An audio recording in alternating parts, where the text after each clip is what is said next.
كلية العلوم والتقنية بجامعة شندي بولاية نهر النيل في العبور بتجربته في تشغيل جرار زراعي عبر التحكم الكامل عن بعد، مستخدما في تجربته نظما برمجية بجانب أدوات بسيطة قام بتجميعها من مخلفات ألعاب الأطفال وأجهزة الراديو. وقال محمد إسماعيل للشروق إنه استعان في ربط جهاز الحاسوب بالجرار الزراعي بإشارات قصيرة من إحدى الهوائيات بموجة FM ذات التردد القصير، وهي تجربة تمكن من خلالها من تشغيل وقيادة واستخدام الجرار في العمليات الفلاحية من دون سائق. إن كانت الحاجة أم الاختراع، فإن الحاجة إن لم تتوفر لها قوة الإرادة والتصميم والهمة العالية فلن يتيسر سبيل للإيفاء بمطلوباتها.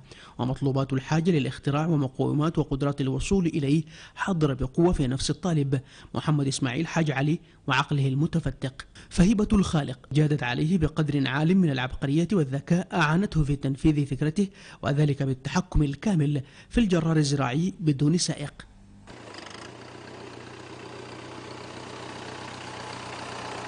المشروع ده الدوائر اللي استخدمناه فيه، استخدمنا الدوائر بتاعت اللاسلكي الاف ام، موجات الرادي بترسل بموجات الرادي.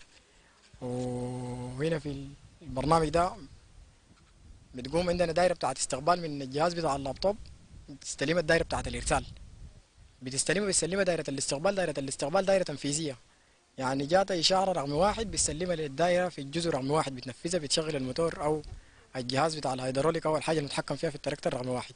الإشارة رقم 2 بتشغل رقم 2، الإشارة رقم 3 شغالين ب8 إشارات كافية للتراكتور. تنفيذ الفكر عمليا كان شاهدا عليه أحد الخبراء في كلية الهندسة والتقنية بجامعة وادي النيل، ألا وهو بروفيسور إبراهيم شكري، الذي وقف مجدوها أمام عقل كبير لطالب لم يكمل بعد دراسته الجامعية. المشروع طبعا يمكن يكون هو تجميع بتاع أجزاء ألعاب بتاعت أطفال وغيره، وأنتنا عادية بتاعت رادي عادية وكده، وهو قدر منا يعمل شيء.